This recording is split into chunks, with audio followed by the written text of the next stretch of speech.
Yay, welcome back. Jesus Energy Season 2. I am so humbled and grateful and enlivened to be here with you. This space is first and foremost just dedicated to anyone that wants to come more fully alive, to create a life that we love, that is in alignment with Jesus. I'm just so glad and grateful to be here with you, and grateful for people that are listening. And it's been a joy to hear from some of you. I just really, really love doing this. I love talking to people about God. And I love finding ways to come more alive and to align with our purpose. And this just feels like a discovery of just that. So I just, you know, hope and pray that some way this might be of service to you along this discovery journey. So, like I said, first and foremost, this is dedicated to anyone that just wants to come more alive and create a life that they love, that is in alignment with Jesus. It's dedicated to anyone who wants to move into a more experiential dimension of Christianity, who wants to feel free, to be spiritually curious and expansive while also rooted in Christ. And to those that are wondering, like, am I still Christian? I'm not sure, but I know I love Jesus. I'm hanging on with Jesus. And just to all of us that want to feel more alive in our body, live out our purpose, and manifest healing and consciousness in this world, and maybe even bring heaven to earth. I mean, let's wear the try. So, in today's episode, in this first episode back, I've had a lovely summer just playing. I haven't gotten as much writing done as I would have liked, but I have tried and I have collected a lot of my work, and it's fun to see it all in one place. So, I will celebrate that. I will celebrate that. I'm not going to be too hard on myself. So that's been fun. And obviously, just being with my family, my dogs, highlights for sure our family vacation together, just being together, just playing, being in the sunshine. It's been such a gift.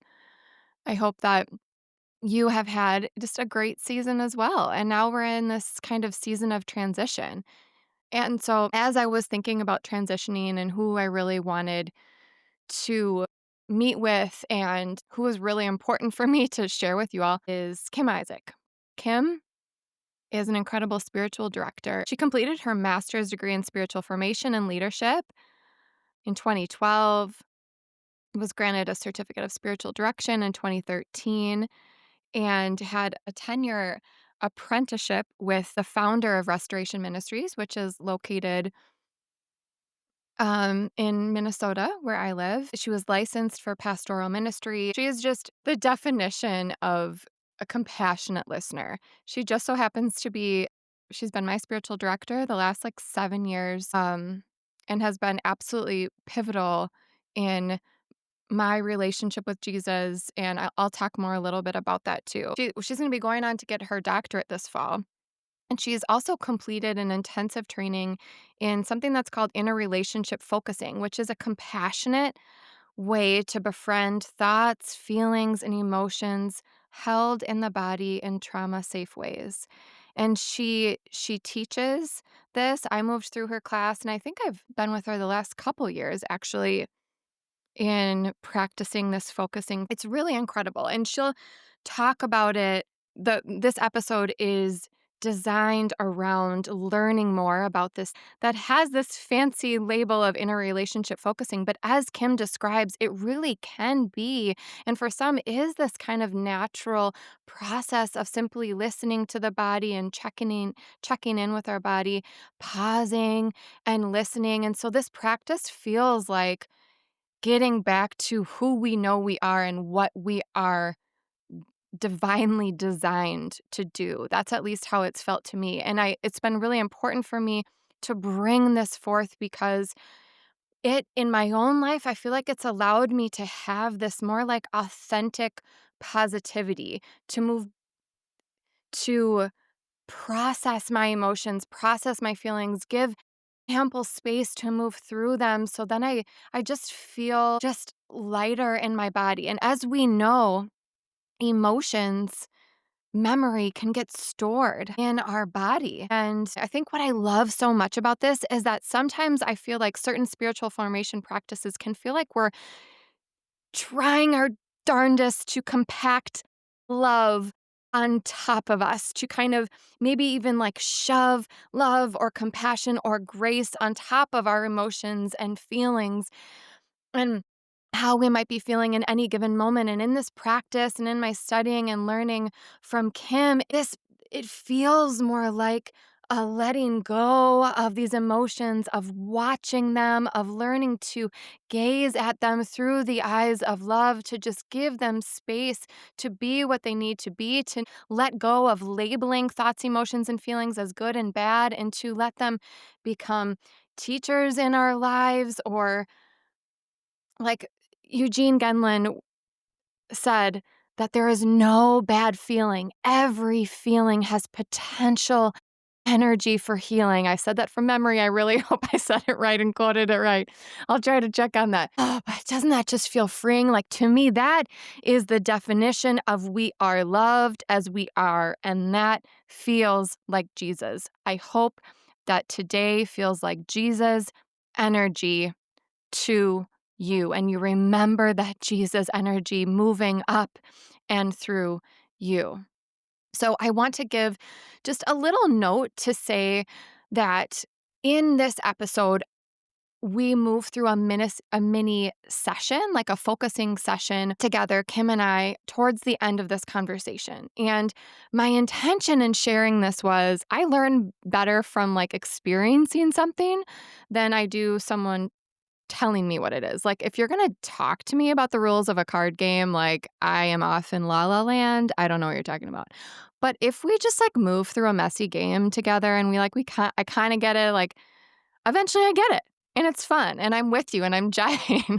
So this feels like that. I feel like if I feel like that, I feel like there has to be more of us out there that learn better that way. So my intention in moving through an example of what a focusing session is, an example of what it can be like to listen to our body, is simply to like show and not just tell, to move into what it might sound like or feel like, and just to kind of be open and authentic with you and what that could sound like. So I also want to preface to say, in preparation for this, I was thinking it would be good to kind of listen to the body around what it's like to be transitioning into a new season and the complex emotions that can come with, say, sending our kids off to school or just moving into a new season, and the all of the feelings that come with that, the joy, the grief, the wide array of emotions. And the day before that Kim and I spoke, had this conversation, uh, as you know, there was a tragic shooting in Minneapolis. The session ended up being around processing some of the emotions coming up with sending my kids off to school in light of that. And I want to let you know that that's what the conversation was about. My intention is that, right off the bat, if that doesn't feel comfortable to you, turn it off at that point, maybe skip ahead and move ahead to the lovely meditation that Kim offers in the last 10 minutes of our conversation. My intention, and I just want to say, we all have complex emotions and everybody is coming from a different space. And I genuinely, wholeheartedly, purely want to honor that. And my purest intention in sharing this is to offer space to allow us to process emotions. We know when we don't process them, they often get compacted down somewhere within us, only to come out sideways later. And so I hope that this might allow for space mysteriously somehow as I'm moving through it. Maybe it can help you move through it too, or for you to feel encouraged to find a safe person to talk with. Find Kim at her work at keepingcompany.org, or find a trusted therapist, or do my best to hook you up with a focusing partner or find a way to learn that. so that you also can have a safe space to move through these complex emotions. But I just want to share my heart in that.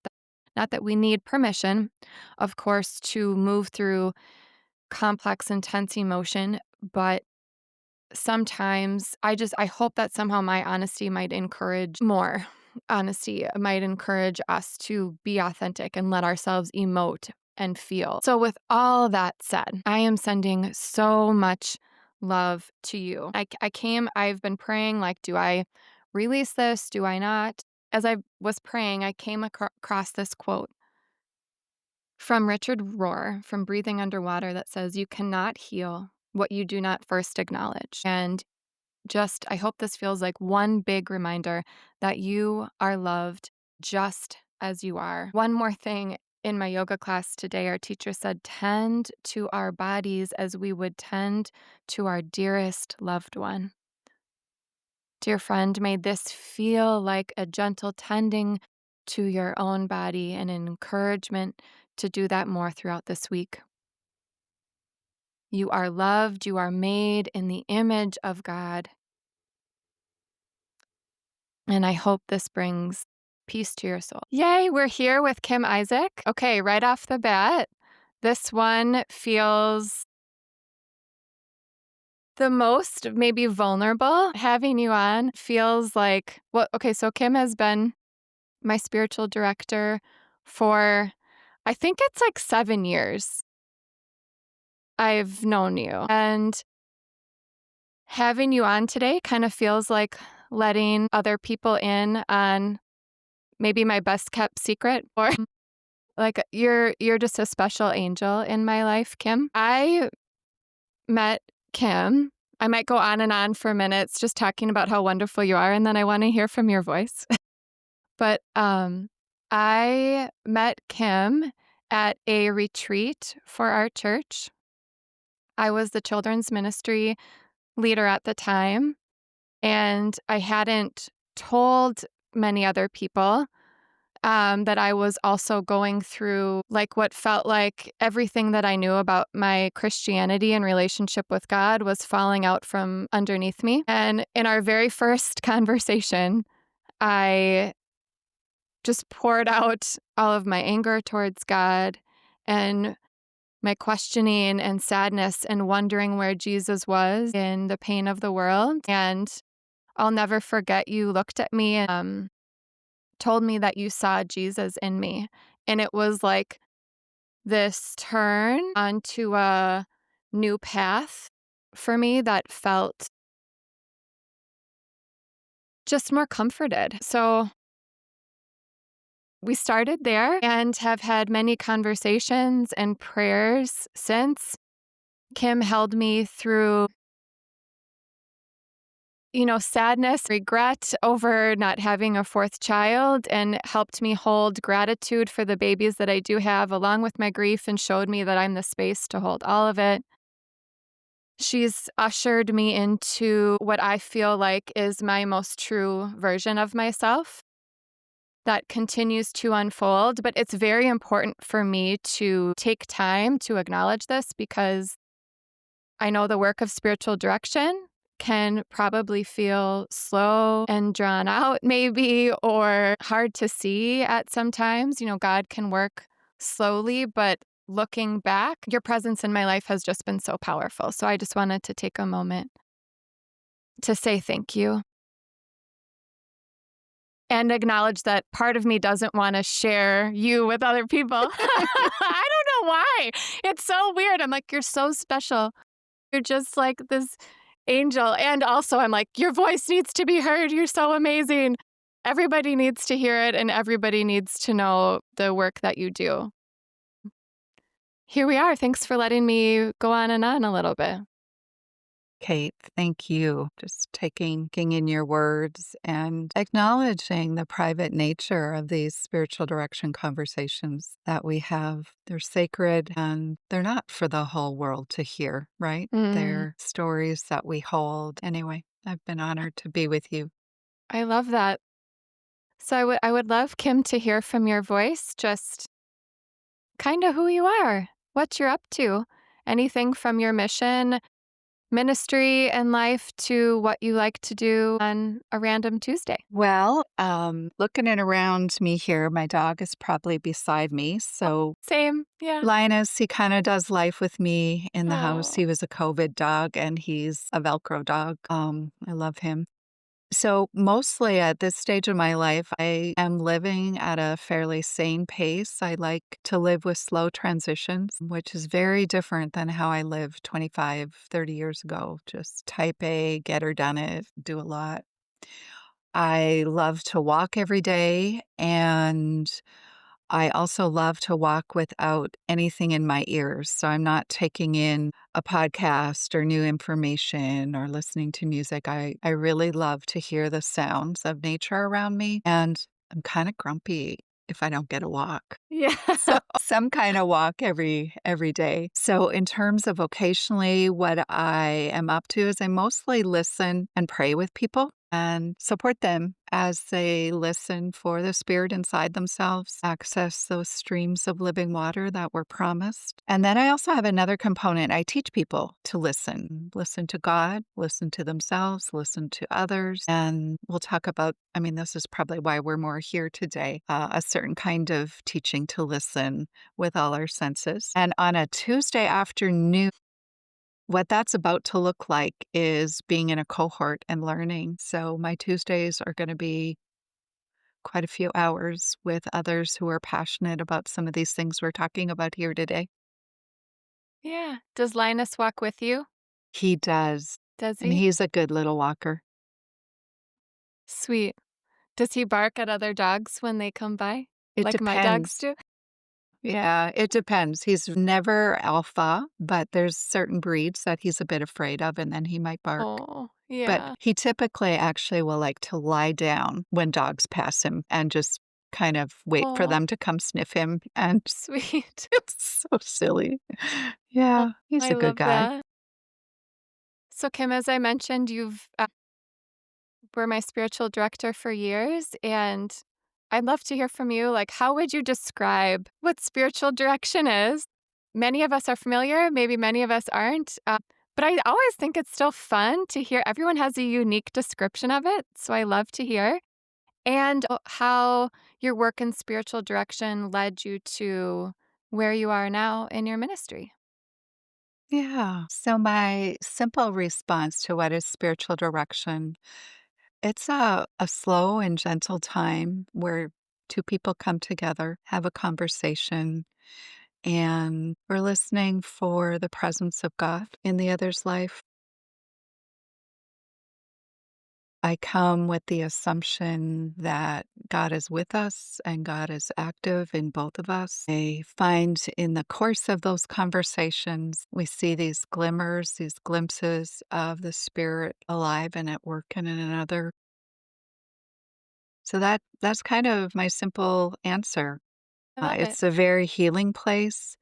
I know my first experience of meeting with a spiritual director was about 25 years ago. It was a brand new experience to me. And I had never encountered being listened to like that and must have felt safe enough to say a lot of things out loud I would never have said to anybody. It was so transformative. I was anticipating I was taking a time out. We had moved to the States and I didn't have a visa to work. So I was a stay at home mom and I was just kind of waiting, wanting to be with my children and waiting to hear God in that and hearing for my next steps. And I just assumed it'd be some corporate thing because that's what I knew. And instead, I found myself so drawn to what is actually happening here. And I kept showing up, meeting with my spiritual director, and began to notice I want to make space like this for other people too, where they can be heard and known and seen and have some encounter with God's love and grace that changes them. It I have been a lifelong learner, so I'm 25 years into learning more about listening and listening well. Wow. And along the way, I discovered a lot about trauma through my own life experience and wanting to do no harm, being a listener to others. I began to learn about the body and the way body holds our stories and wanting to invite stories in a way that doesn't actually further embed people in their trauma. I'm Hmm. not a therapist. I don't want to be a therapist, and I don't want to do harm by asking people to share something that, everyone has agency to share what they want to share. But I maybe am with people in their stories differently because of what I've learned about trauma. Yeah. Yeah. So, this way of listening that you mentioned, and specifically what you're teaching now, is like this inner relationship focusing, right? So what is inner relationship focusing? And I guess my question is, well, one, how does it help us be our most authentic self in Christ? But also, as you were mentioning trauma and safely listening, may I ask also how it assists in that, in being a safe listener and helping people move through hard things in a healthy way? So Yeah. first, what is sorry, lots of Yeah. questions. So Well, what and I'm is in thinking a relationship? Yeah. if I don't get to Let's the other start one, there. Yeah. bring us back there. Yes, I will. So, inner relationship focusing is actually a fairly natural process. It's a way of listening with all our senses. And the relating part comes in how we attend to what we notice. And that can be what we're feeling and then also reactions to what we're feeling. Eugene Gendlin was the psychologist and philosopher who put some words around this process that has been a age-old process. Some people just have naturally grown up in an environment where it's okay to pause and check inside and notice how the body's holding things. And those were the people that he noticed were the ones that actually experienced some lasting change in therapy. All his research was around that. And then he decided, what if I could just teach the people that don't know how to pause and stay with something they don't know and find hard to describe? What if I could teach them how to do that? What would I see? And so what he noticed is this is a skill that can be taught and can be Hmm. learned and is very empowering. So what happens is we learn how to stay with our body feelings, and those can include, the body is more than just the physical skin. It also includes our emotions and our memories. And even our body has thoughts. Our brain is part of our body. Hmm. So the meaning of body is pretty broad. Yeah. But what we need to learn how to do is pause and sense freshly. Hmm. What's going on here? Yeah. And then when we notice something, which can take a while to notice, and it might come in a physical sensation, it might come in a picture or a metaphor or a sound, Yeah.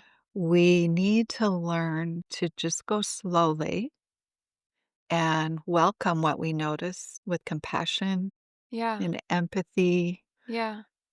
and stay curious in a really unhurried, patient kind of way without trying to figure out what that all means. So that, for many of us, that's really the big learning is how can I just stay with something I don't fully understand Yes. and let more come? And the body will show us how it's holding something. And what I witness is if we can stay in that unknown, fuzzy, murky place of what the body's showing us, we become open to grace that meets us in that place. And our body literally has an encounter with grace Hmm. that is not forced or manipulated. It just happens. Hmm.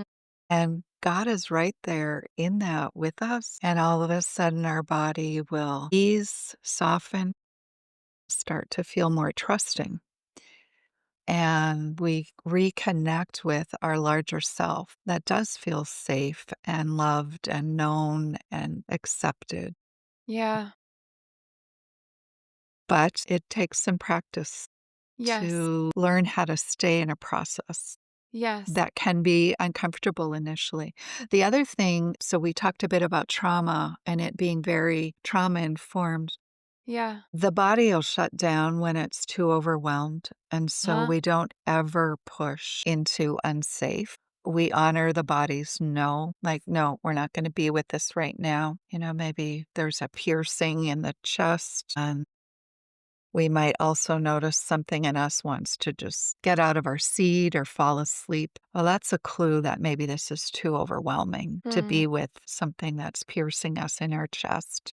Yeah. And we just acknowledge, we learn to acknowledge that it's too much and we welcome the reaction it's too much. So it's very gentle. There's a lot of allowing to be as we are, allowing to not go further. We learn to trust, we learn to notice and trust where our body feels safe. So you mentioned that as we know, our body will store our memories. Would you say,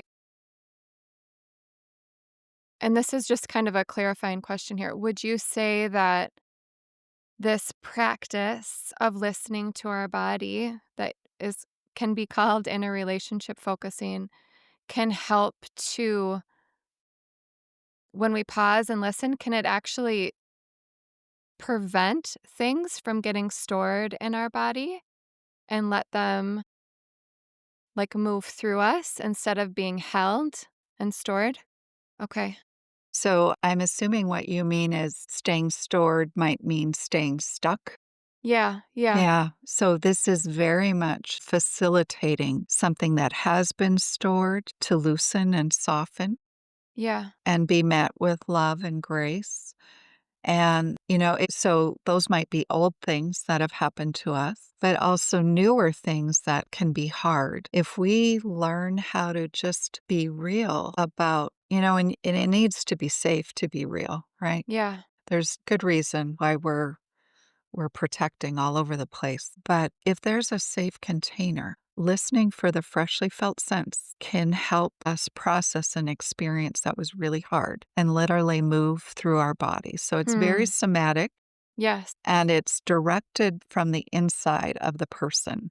Yeah. Me, I'm a witness to it. I'm not directing anything in the other person. As you know, I reflect a lot so that people can check the words they're using, what they're describing. Yeah, and Yeah. slowly the next step will unfold from Yes. inside that person. So from the spirit inside that person.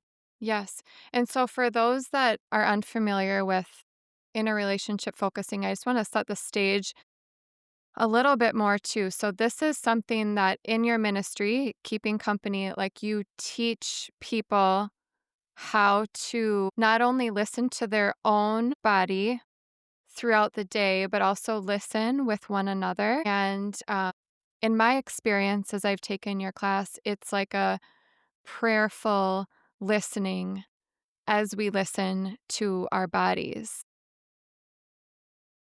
And so I would love to hear from you, Kim, like how this practice that you said was, I should know this, and you said this, but started by um, Eugene Genlin. Is Yep. that how we say it? Yeah. Yeah. Yeah. Well, first of all, how did you know that this is something like you wanted to bring into your work, your ministry? You Yeah. So it started like right back. Like I didn't know that it had started, but I had encountered some teaching on this 25 years ago when I was learning different forms of contemplative prayer. wow. And there was this lovely little book called Sleeping with Bread Yes. that taught me the prayer of examen. So that's the backward prayer of where did I notice God with me and where Yes. did God seem absent?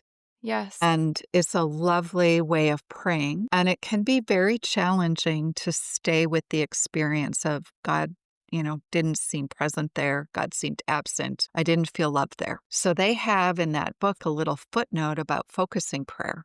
Really? I didn't know Yeah. that. Yeah. Yeah. Maybe page 53 or 56, something like that. It's Yeah. written by the Lynns, Matt, Dennis, and Sheila. But I was kind of wigged out because they literally had us invited us to bring that place of desolation into the presence of God and just Hmm. notice the way the body was holding that Hmm. and let it be described and be seen before Hmm. God. Well, that is actually really hard to do because another part of us, is really not wanting that to be seen, might feel Yeah. ashamed of it, might think we should be past it already, should have forgiven already. So there's all this inner dialogue going on. So I Yeah. read what they write about it, and I was like, "Oh my goodness, I don't know. I don't know if I can trust my body. Where's that gonna lead me?" But you begin to realize as you pray, you got a lot of reactions going on in your life, and it Mm. was in my supervision training. Spiritual directors are, ethically required to meet with someone that helps support them in being a holistic, healthy listener, safe listener. So it was in that training where my supervisor always incorporated a little bit of felt sensing. And she Hmm. didn't make a big deal out of calling it something. We could read about it. Yeah. And I noticed every time I went to meet with her, I'm usually feeling ashamed about something. I didn't listen well, or I moved into fixing or teaching. And so, whatever it is that I'm bringing, she would just compassionately be with me and invite a fresh felt sense of that, stay with me in it. And I would just, like, whatever it is, if it's shame, it would just move through my body. And I would begin to feel grace, this acceptance and love of God. And what that does, like, then when I go back and I meet with someone, I'm just more at ease with them. I'm more relaxed, not because Yeah. I'm trying harder Yeah. to not teach or not help, but because I've been with a part of me that really did want to help. Yeah. And it was met with grace and compassion. So it's a very inside out way of being transformed and Yeah. acting differently in the world. And it was through that training that I decided I'm ready. I'm ready to listen because I could see places in my life where I was bypassing. I am a fairly peaceful person. I want peace and harmony, and I wouldn't put myself as a label of a nine, but I do value collaboration and just everybody working together. And so I began to notice that there's a lot going on in me that I'm not allowing to work together. Yes. Yes. You mentioned spiritual bypassing, and that's something I would really love to dive into a little bit because something that I love so much about this listening to the body is the way that it's taught me to process emotion and move through it in a really authentic way that's brought me closer with and there is this like common thing that I think we're probably all familiar with or have had some trauma around or we fall into at times is spiritual bypassing and like overriding and trying to force gratitude or force optimism and so, something that's just what I really love about your work is just this authenticity that it brings. So even though we might all know it, I'd love to hear from your perspective like what is spiritual bypassing and what might it sound like. Well, I wonder if we even just back up from Yeah. spiritual bypassing to just bypassing or process skipping, Yes. because it's actually an entirely natural process for Hmm. every single human. Our bodies are wired to be safe. Hmm. And there's more and more research and teaching and therapy that accepts that. So we are all continually doing things and often really good things to help our bodies feel safe. Yeah. Our body wants to come into equilibrium when it Yeah. feels overwhelmed.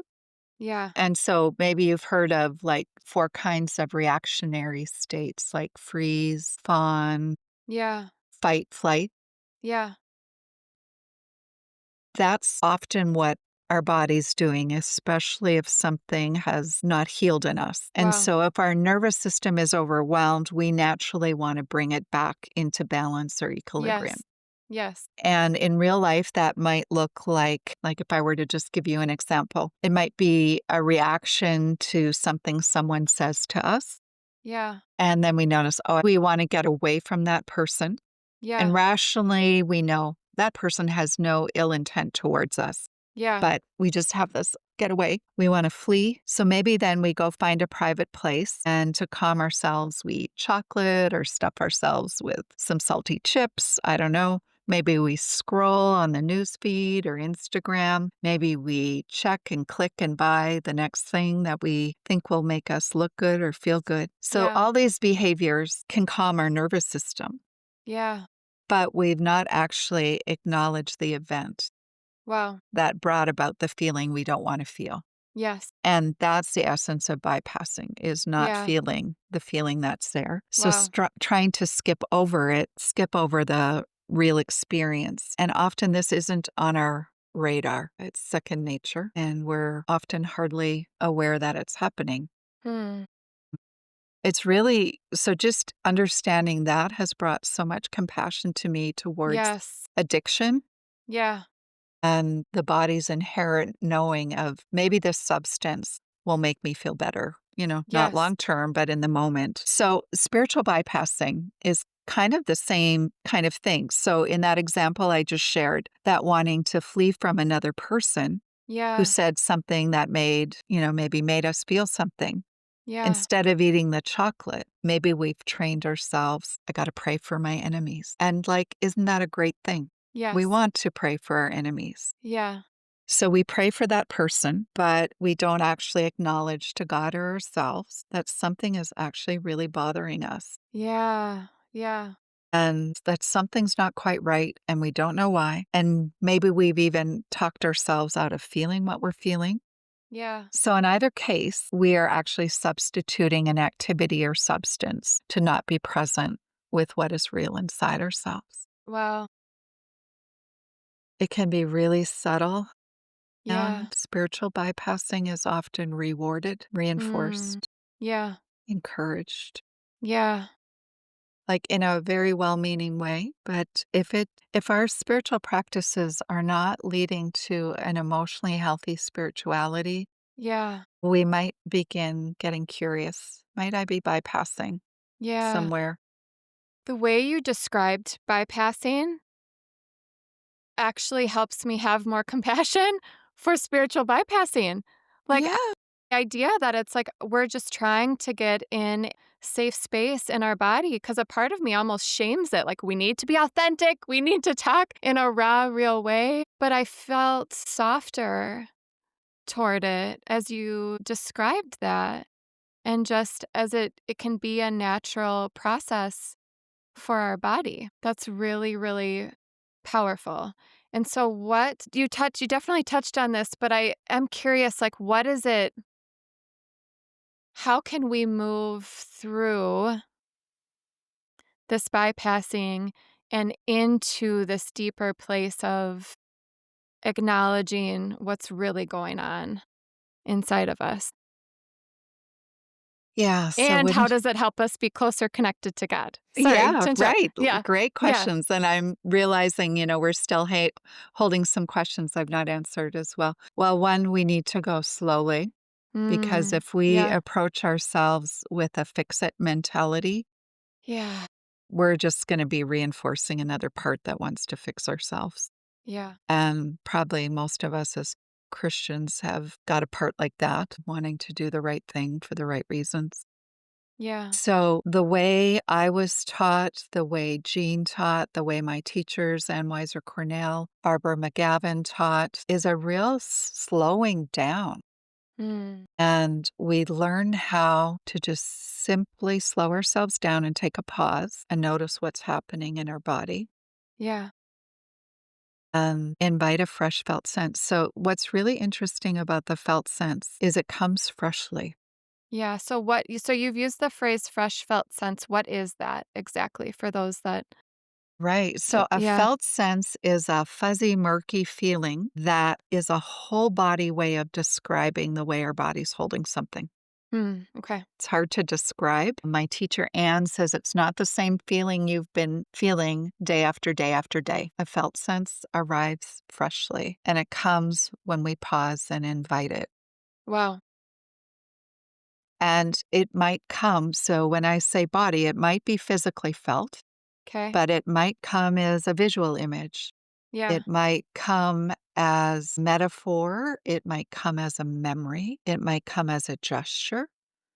Like we might start to cower. It might come as a sound. It's like maybe we're feeling a shrieking or like I don't know what it'll be. But Yeah. what we learn how to do is to describe what we're sensing. And instead of labeling it and putting it in a box, we describe it and we check the description and we allow that description to keep iterating, to Hmm. change. Hmm. And we learn how to welcome it very like exactly the way we can imagine Christ welcoming us, welcoming Yes. little children that Yes. are too much, just soft eyes, a gentle, patient waiting, and then just listening. Like, is there more that wants to be known about that? And then more might come forward, more might be described. We acknowledge what we're hearing, what we're sensing, and we just stay at the edge of what we know, what we don't know about it. So that's the part that probably requires the most practice Yeah. because all of us have a part that want to figure ourselves out and Yep. want to get to the bottom of why we think what we think, feel what we feel, do what we do. And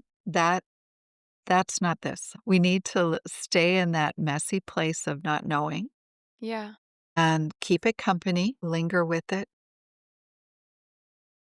and some mysterious way, grace starts to come and we start to feel something shift in our body. And we just stay with that. We let it kind of seep into us. And then we begin to notice we're holding a situation very differently. So Hmm. I wonder then, I teach people to give thanks. Where did that grace come from? Well, you and I Yeah. know there's a place, there's a person that Yeah. is mysteriously involved in that. I wondered if I could share a story with you Please. of a place in my life where I was already teaching, focusing to people, so very practiced in pausing and sensing freshly myself. And it was last summer. My dad was dying, and he was dying in his home. That was a choice that he had made, my family had made, and I had gone home to be with him. I didn't know how long I would be with him. And so it was indefinite, but I have had experience in some chaplaincy training with end of life, and I was kind of already sensing where the signs were at. So I'm with my dad, and I take a time out on a Saturday to meet with a listening companion. And I went to a park that meant a lot to me as a kid. I overlooked the skating rink I always skated in. And I just took a pause with my friend, literally on my phone with me. And I wanted to sense into all this anticipatory grief. Like, how am I going to handle any of this? And what came in my body was the feeling of a gut punch. I literally felt something just want to hammer into my Yeah. belly. It was just smashing, it was hard, and I acknowledged it was there, I welcomed it, and I stayed with it. And as I kept it company, I cried and I began to remember, yeah, this is what it felt like when some others who I love died. And I began to realize, oh, there was a young mom, a younger me, who miscarried her first baby. And this is what it felt like to grieve, to lose somebody you love. So I just stayed with her. Yeah.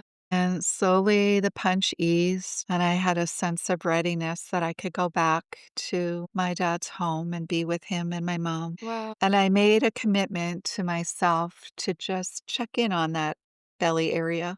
Wow. And what happened is I never ever felt the gut punch, but like I did a check in every day, like just Yeah. extending compassion to that area. Yeah. And this gave me the grace and the strength to be present to my dad and my Wow. mom and my siblings who were coming home by that time. Wow. Wow. And instead of bracing for the end, I could just Yes. relax Wow. and be in those really hard end of life conversations. Wow. What does care look like there? Yeah. And when my dad did pass, the gut punch never came. Wow.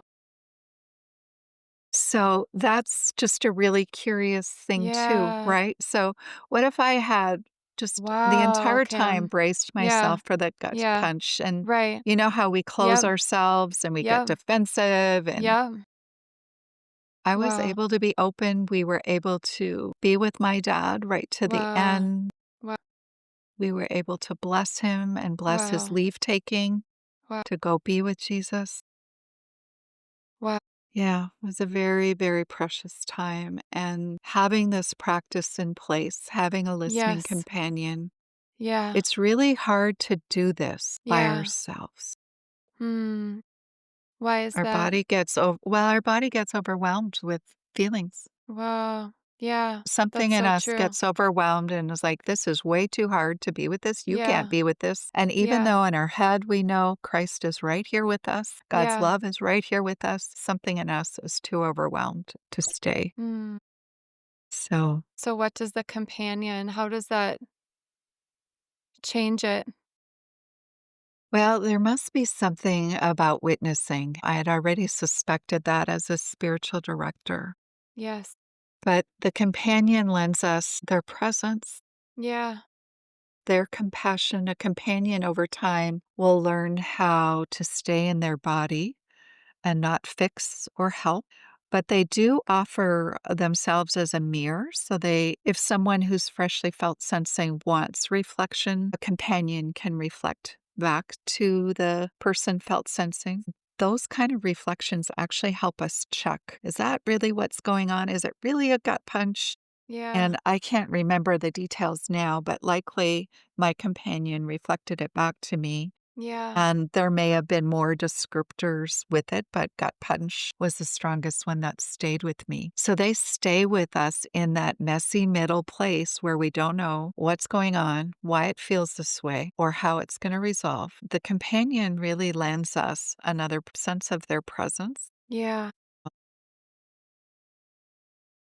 And I feel very seen and witnessed. Mm. In many ways, I don't really like to say this at the front end because it spooks people out. But I remember my teacher, Anne, saying to me, we're really all just going to confession when we pause to listen Hmm. and describe what we're noticing. And it's not a shaming confession. It's Yeah. like, this is me. This is It's a what's going release. on. Yeah. Yes. I have to say, your story, I mean, I felt like I just had goosebumps the entire time. That's so powerful. And you mentioned pausing like that, giving your body space gave you grace and strength to be present with your family. And like you said, you might have otherwise been like closed off or reactive. I mean, I just want to give that more space because that's so powerful. And I've noticed when I practice this as well, I have more space for my family, for the things that I love, and for more just like ease comes to mind, not in like a easy way, but like a grace kind of way. Yeah. So Kim, it's important for me to touch on, like you mentioned, as you talk about this, I would just love to hear from you, like from your practice and your years of study, what does this have to do with Jesus? And what does it have to do with what Jesus came to teach? Just taking a moment with that. Yeah, yeah, So I could answer that in many different ways, but I want to start with acknowledging that our Creator, our God, fashioned us, made us with bodies, and called us good. We learn this in Genesis 1. Even King David in Psalm 139 says, I'm fearfully and wonderfully made. And he has a sense of being known by God, and that's good. So then when I consider the person of Jesus, who I got to know very intimately through praying through the Gospels and encountering him in the stories there, relating to him. yeah, What I got to know was he was treating me very differently than I was treating myself. So here's this God man person who's born with a real body, with real needs, and is incarnate through the body of his mother, Mary, another body. Like just all of that, that the body is a good thing. It's what actually now we're told houses the spirit, right? Yeah. Our bodies are a tabernacle or a tent for the spirit. We learn that in 1 Corinthians 6. So Jesus lives in us through his spirit. And I began to realize I have been doing so much to ignore my body. I've been living in so much shame about my body, about my emotions. Wow. I'd been taught, don't trust your emotions. They're going to, most of the time, lead you astray. They're Wow. good. Some emotions are Wow. good. Don't get Wow. too attached to the good ones. Some emotions Wow. are bad. Don't Yeah. let them lead you anywhere. Yeah. So I had to learn Wow. that my body was good and that Jesus actually literally is inside of me. Wow. So many of us have been taught to be afraid of our body and that our body is a source of shame. Our needs are a source of shame. If we want to progress on the spiritual path, we should have no needs other than our need for God. But the reality is, we do have a need for safety and security. We have a need for affirmation and affection. Hmm. We have a need for some degree of control, some agency, some Hmm. power to make good change in the world. Wow. But how we get those needs met, some of those ways are life giving and some of those destroy, Yes. our freedom and our life and affect Yes. others in negative ways. So Yes. we need to grow in discernment about where those needs are being met. But I Hmm. also want to say, yes, God meets those needs, and it's more than just a mental assent that, Hmm. yeah, God is my sole one who meets those needs. I've found is if I can get really honest about my needs before God and let them be Hmm. seen as they are, Yeah. God will meet me in my place of need. I don't need to change anything. I don't need to talk myself out of being needy. Yes. I don't need to quickly surrender frustration over something. Yes. I get to linger in this situation or this moment feels frustrating and I don't understand it. God, how are you with me in it? How am I really in it? Yeah. And how can we be together in it? Yeah. And allow that feeling to process through the body and bring some Wow. wisdom on the next right step, next right thing, next right way to act that isn't coming from a part of us that's just strategizing what to do with our life. Yes. So, Yes. So for that's just so beautiful and so dear to me. And I'm reminded that it was from you that I really started practicing inviting Jesus into my prayer to see like what Jesus has to say about different situations. And I'm just, as you were talking, I was just kind of taken back to you teaching me to do that. And it's so mysterious, it's really hard to put words to, but in a very real and raw way. So, something else I really want to touch on one of the reasons that I started Jesus Energy is to create a safe space to explore things that might be called not Christian. And while like I've as I experience them and know them, I'm like, this is bringing me closer to God, closer to Jesus in the most authentic and deep way that's bearing fruit in my life, in my family's life. And personally, I love like new spiritual practices and love learning through my body. I grew up dancing. And so it's like something that I feel really comfortable with. And also, growing up Christian, I know that there are things that maybe I don't want to go on too much of a tangent on this. But for those that might feel like curious about this practice, but also have some hesitation or fear, how might you respond to that, or what might you say to that? If Well, that makes sense. yeah, well, first of all, I wanna just acknowledge, yeah, that person is feeling afraid of this and welcome that. Like, that's Yeah. okay. Yeah. There's good reason to Yes. be afraid, and it's not my place to sort out if it's a logical reason or a right reason. I'm more curious about something in that person's feeling afraid. Then, really, just a slow introduction to how God actually can meet us in our bodies. I think people do need some theological bridge Yeah. to make that okay. And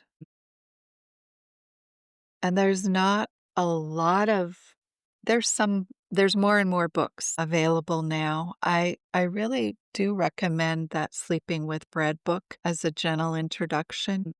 There were 2 Jesuit priests who brought the felt sense forward, and they taught it. So it was Father Peter Campbell and Father Edwin McMahon. They taught people within a Christian framework how to listen and be with the felt sense, and they called it biospiritual focusing. So that's the challenge in all of this is all these labels we give to a very natural practice, and the name Yes. someone gives to it spooks out the next person, right? Yes. Right. But basically, what they were inviting people to recognize is that your biology and your spirituality deeply connected, and all of it belongs to God. And the renewal of Christ in us is actually happening in our bodies.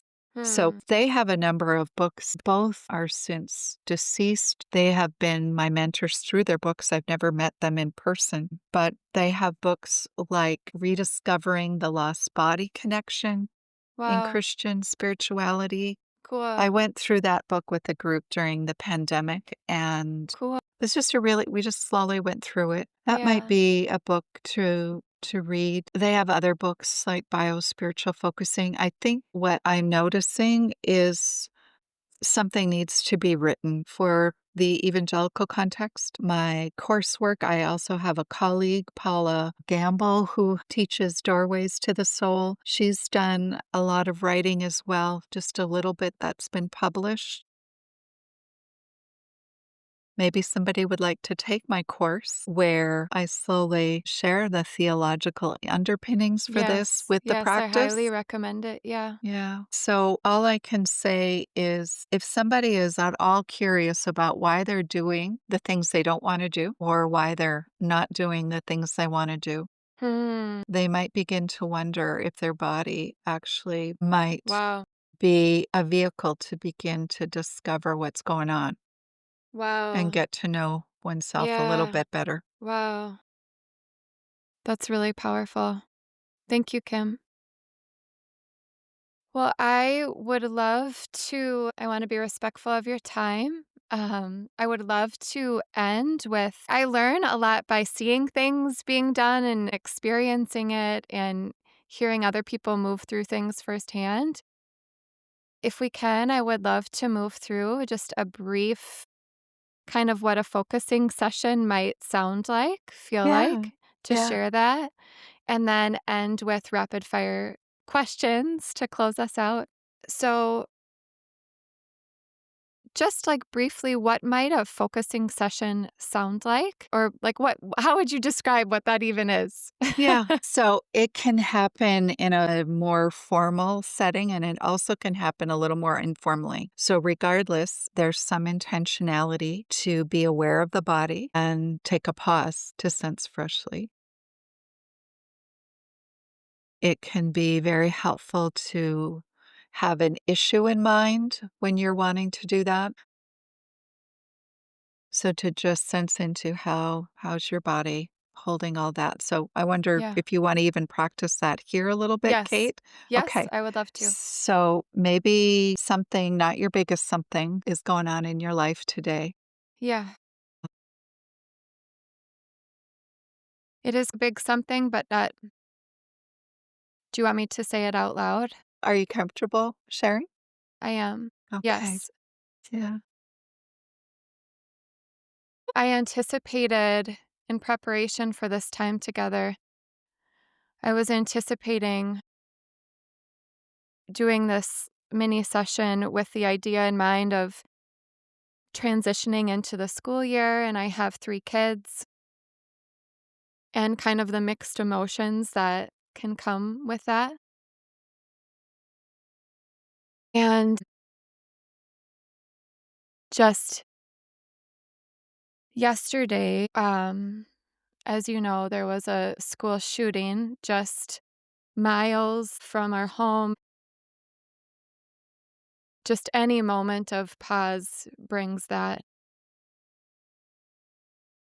to the surface for me right now. Kate, for sharing that. This has hit all of us in our city really hard. Yeah. So why don't we just slowly bring awareness to our presence before God, welcoming the Holy Spirit right here with us. And then I invite you to become aware of your body just so that you actually can notice that you have a body. So maybe that looks like feeling your feet on the ground.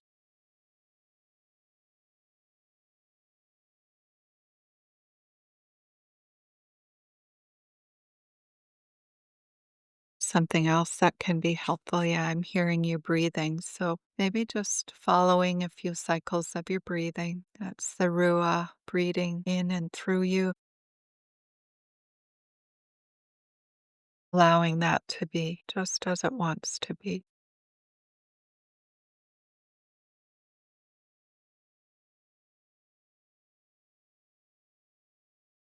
Maybe noticing where your body's taking in support in the chair. You're not all alone there. Something's holding you. So we're doing all these body checks to help ourselves become a little more able to be the compassionate listener to what we notice. It's different ways you're noticing the presence, the really practical presence of the Spirit with you. You're breathing, support of your chair.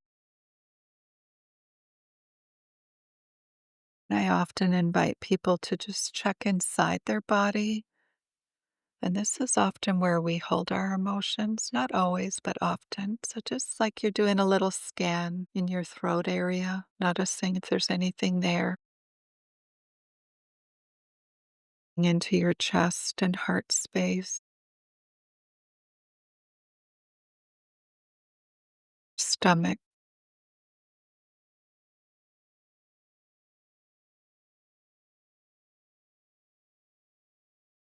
From this centered and grounded place where you can be the listener, the witness to what comes, just inviting a fresh felt sense of the children going back to school and the shooting that happened yesterday.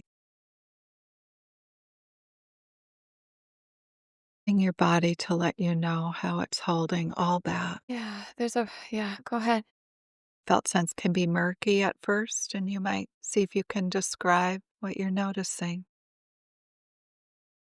Yeah, I want to acknowledge there's a part of me that always feels like or fears or wonders if something won't come. And there's another part of me right now that acknowledges that I'm aware that I plan to share this with other people,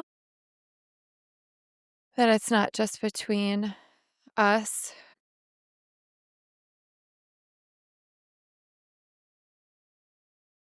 Feelings, sometimes it helps me if I just kind of start to talk. Mhm. Earlier, I was feeling a sense of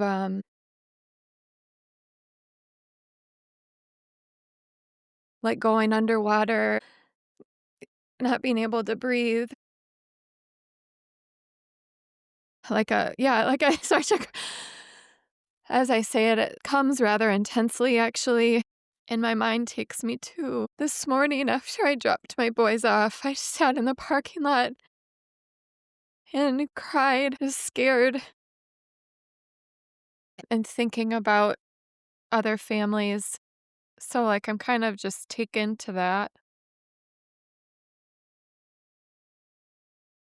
Yeah, there's kind of a lot going on. Yeah, real trouble breathing, tightness in my throat, and also a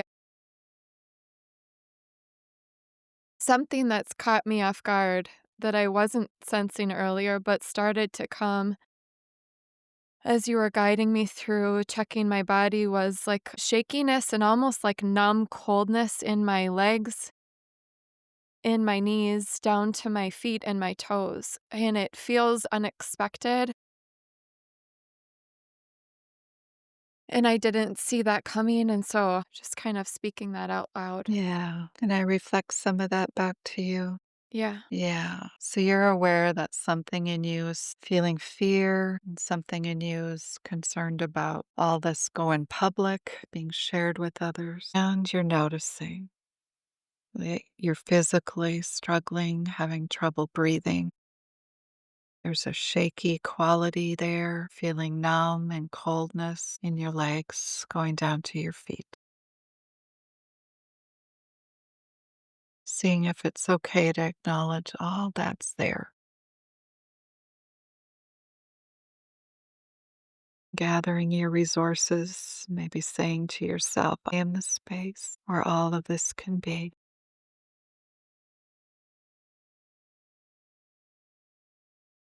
As it is. Just you put a gentle hand there, like you're keeping it company,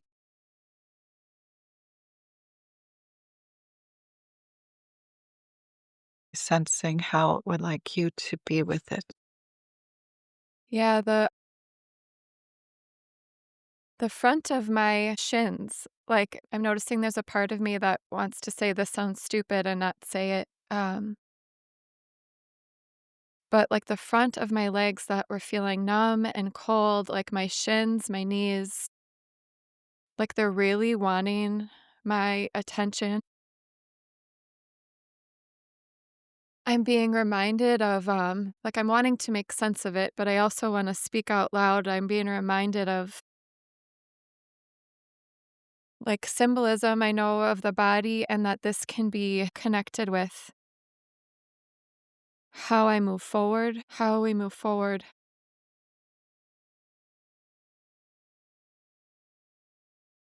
Yeah. Yeah, so that just feels very real right now. My something in me is like begging the question, Yeah. how do we move forward? Yeah. You're hearing something in you beg, really wants to know, how do we move forward now? And now you hear that. Of course, it wants to know that.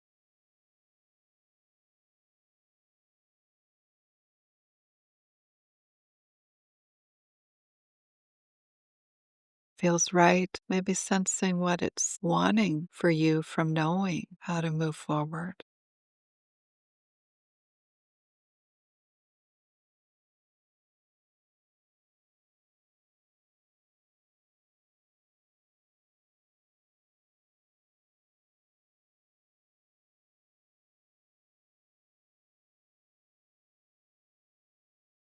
Yeah, I just see myself hugging my kids. Yeah. Maybe let's just stay there, hugging your kids.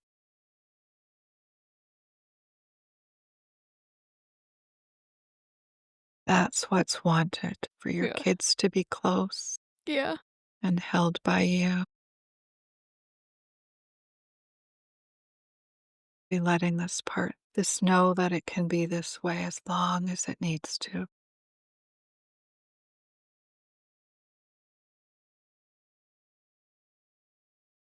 Yeah. Really, really. Yeah, I just see myself like wrapped around them.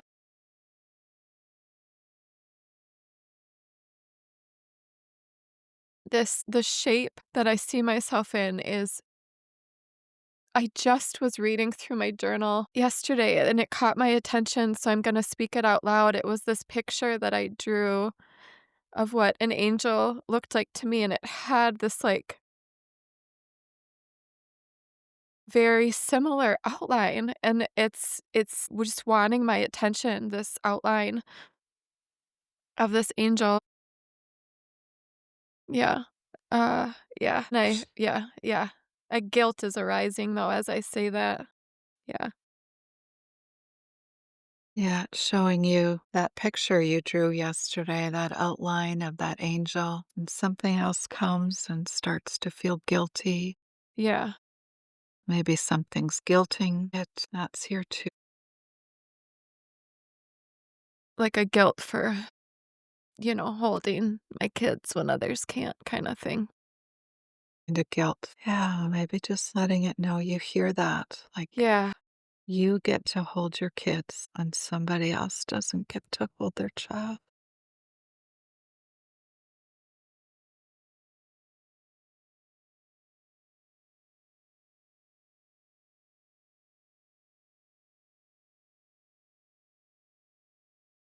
Yeah, I wanna make sense of that, but I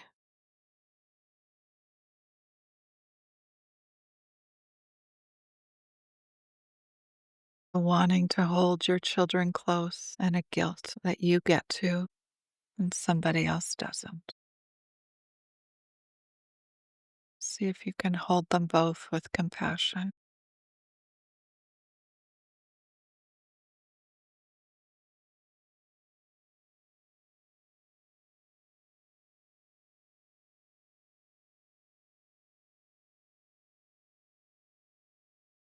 I'm feeling like I don't know if I can, it's feeling harder right now. Yeah, yeah. So just gather your resources. Notice where your body is able to take in support. This is a really, really traumatic day yesterday and now today. We're not going to push your body to do anything it's not ready to do. Maybe let's just invite Jesus. Just notice the way you would like Jesus to meet you and all this that's feeling so hard. Okay, I'm gonna be honest here, and also awareness that we might be coming to a close. I may regret saying this later, I don't know, but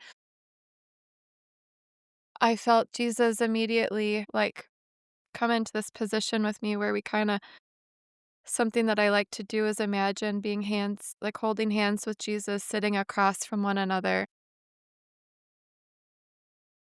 and then I felt this, like, "Jesus, I want you to go do something." Yeah. Yeah, Yeah. yeah, There's a deep wanting for Jesus to go do something. yeah. Something in you feels a little bit ashamed of that strong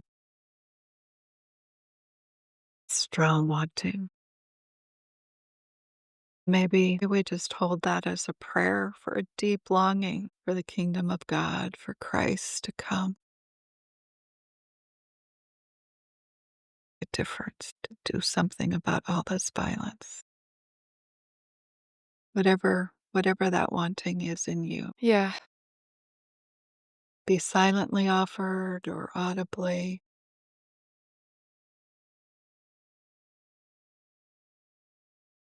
Yeah, Jesus, I want you to do something feels sufficient. Kingdom come. Yeah. What you said felt fitting.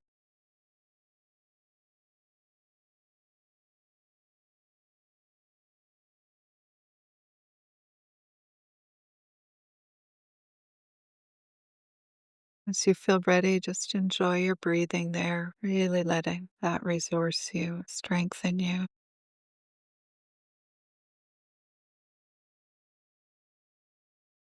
Maybe checking back at your shin area, seeing if anything's changed there, shifted. Yeah, I have more movement in my feet, and I'm surprised my feet are grounded and they're warmer. Like I was like, is it just my basement? But it's not. Like they feel it's just like regular. Yeah. with a little sense, as I say that, like a little sense of, yeah, just something there. Yeah, just Yeah. a little shift of changes, just a little bit. Checking if anything else needs just a gentle hand, or Yeah. an acknowledgement that you might come back and be with it again. Yeah. I want to acknowledge, I want to come back and be with the image of the angel and hugging my babies and Jesus do something.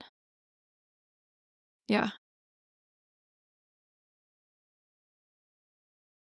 Or whatever just comes. I just want to tell myself I want to check in with you later.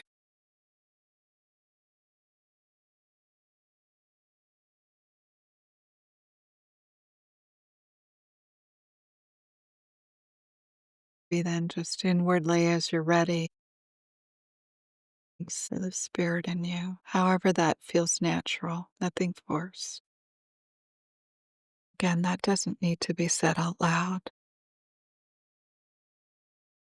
I am grateful for my body and for this time and for your guidance, Kim, and for the space to be honest. Thank you, Kim, so much.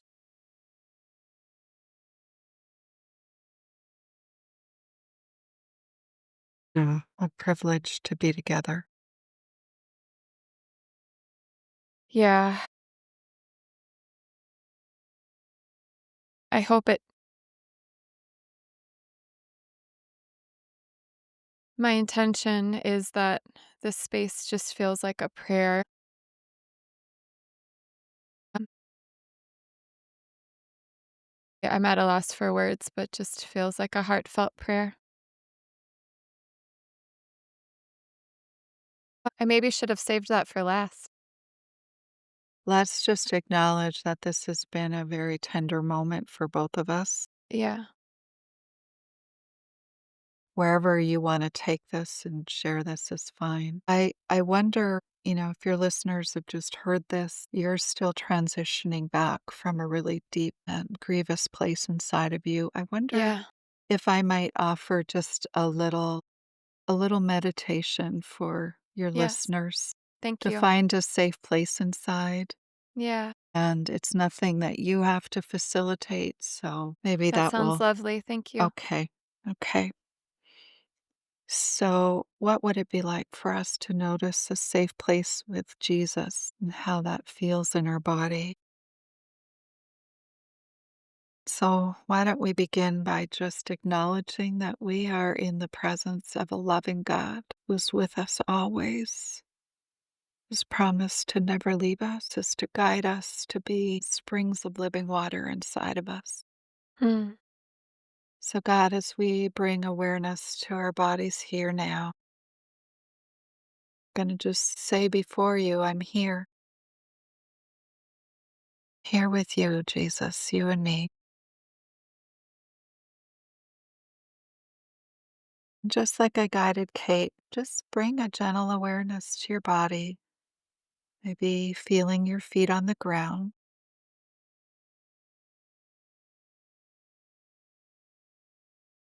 imagining yourself being rooted in the soil of God's love.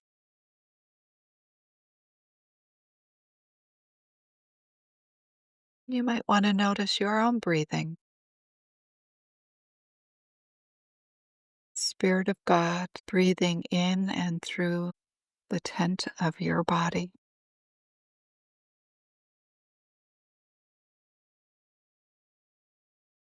See if you can allow your breathing to be just as it wants to be, or anything to change.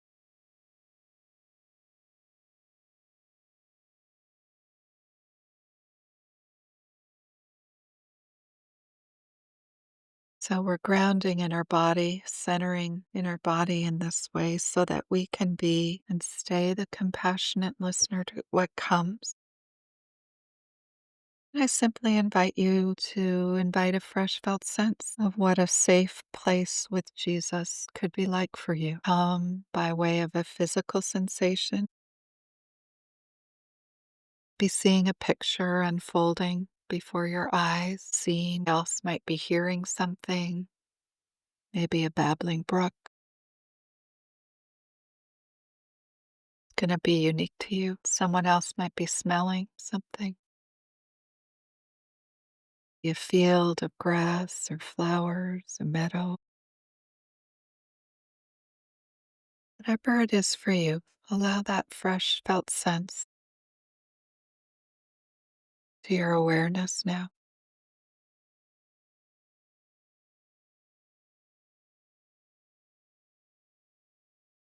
See if you can begin to describe to yourself what you're noticing, just inwardly.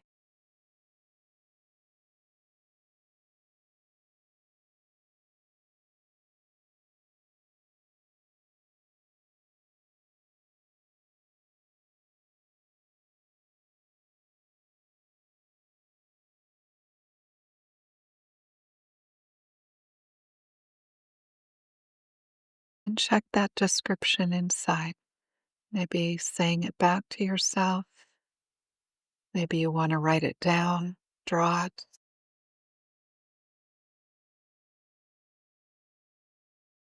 Just check. Does that describe it well? Does it want to be tweaked a bit?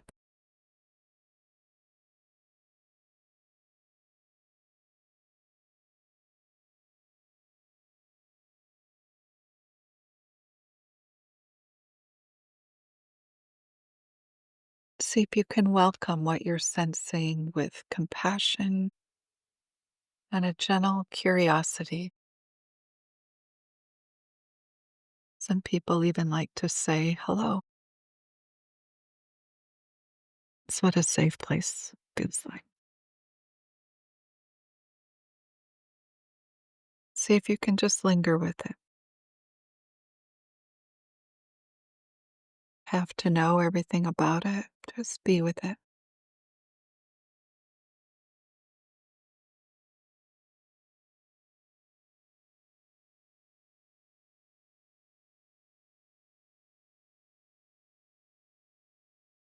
Might be that you begin to physically feel something in your body about this peaceful place with Jesus. Maybe it's consoling. Stay there a while with Him, keeping company.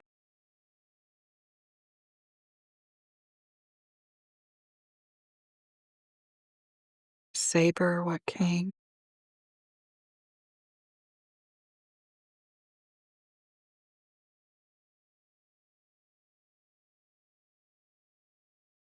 As we transition out of this time, you might thank the Spirit for what was revealed to you in these few short moments.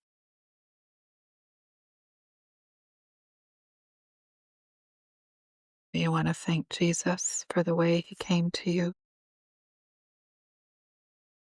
Maybe He didn't come in a way that you wanted, and you might have feelings about that. See if you can welcome those if that happened for you. They are welcome here too, sensing what wants to be remembered, carried forward with you, through you.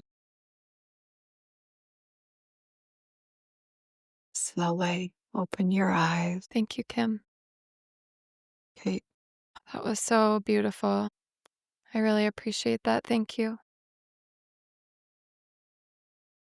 Is there anything that came that you wanted to share? Of course, you don't have. Things did come, but none that I want to share today, which is not like me. Isn't that a good inner knowing? Oh, let's just honor that. Today, I had a real sense of a peaceful hum through my body. Mm, Normally not much of an auditory sensor, but that's what it was. I love that. A peaceful hum. Thank you so much. Okay, I want to respect your time, but if there's anything else that you would like to say out loud. Well, sure. I have some answers to some of your questions that maybe I would just. So when do you notice the presence of God? Yeah, when do you notice the presence of God from within your body? So when I take a pause to notice, Yeah. and when my body has a strong reaction to something and it catches me by surprise. Wow. Either way, I know Yeah. God is with me, and together, if we linger with something, keep company with what's there, we relate around it, and I feel more known. Wow. I feel How more about accepted. Jesus? Oh, yeah, sorry. Yeah, so the quality of relationship, is how I notice Mm, Jesus. really? Kind eyes, just a generous, compassionate Wow. welcome, like nothing is excluded from his love, nothing. Wow. Wow. So I notice, oh, when I can't include something, Wow. that's where I need Jesus to help me. Wow. That's breathtaking. What does faith mean to you? Just trust in love and grace and the goodness of God, especially in moments when I don't understand. How do you hear from God? And if I may ask, what are you hearing right now? Well, I hear from God in many ways in the deep quiet inside of me. That's a lot of what we've been talking about here today. I feel Yeah. so in nature, in Mm. scripture, in the presence or voice of the person before me. So I hear God in you as well. I'm grieving with your grief as well today. And in community, always beloved community, often kind of messy. God's voice is right there in that. So Wow. today I am hearing I am loved just as I am, and that I don't need to speak perfectly or eloquently here. That's what I heard just before we met. That's so beautiful. And lastly, I love to end with an invitation to healing, which you offered so beautifully through that meditation. But I also want to give you space if there's anything else you want to share. My invitation is to just pause and notice your desire for God, your desire for wholeness, desire for shalom, not just, we desire that for ourselves and our family. Yes. And we desire that for the kingdom of God to come around all of us here. Pause, notice our desire, linger with God with those desires. Notice our desire for shalom. I love that. Thank you, Kim. You are a gift to the world. You are a gift to me. I'm honored, honored, honored to have shared this space with you today. And I am transformed by your presence in the world and the way you show up and doing the work that you do. So thank you from the bottom Kate, of my heart. thank you, Kate. And I I'm just love you, truly. just honored to be here with you and your listeners. You're doing a good work. Thank you so much. Thank you so much for being together today. Such an honor to be with you. Again, you can connect with Kim at keepingcompany.org. I pray that we all find space to process and befriend our emotions and our thoughts and our feelings this week.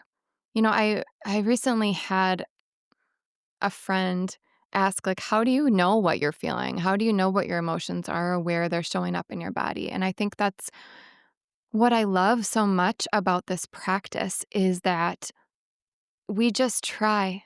There's no right or wrong or perfect or prescribed way to describe it. And this just kind of gives us space to speak, to put a voice to the parts of us inside that are longing to be held and loved.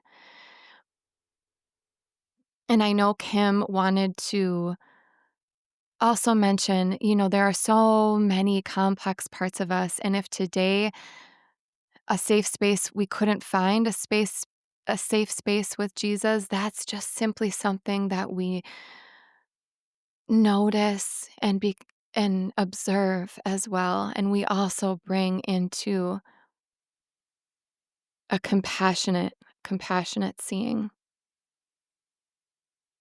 Wherever you are, I pray for a special blessing over you today and your loved ones. May you feel held and seen just as you are. In Jesus' holy name we pray. Amen.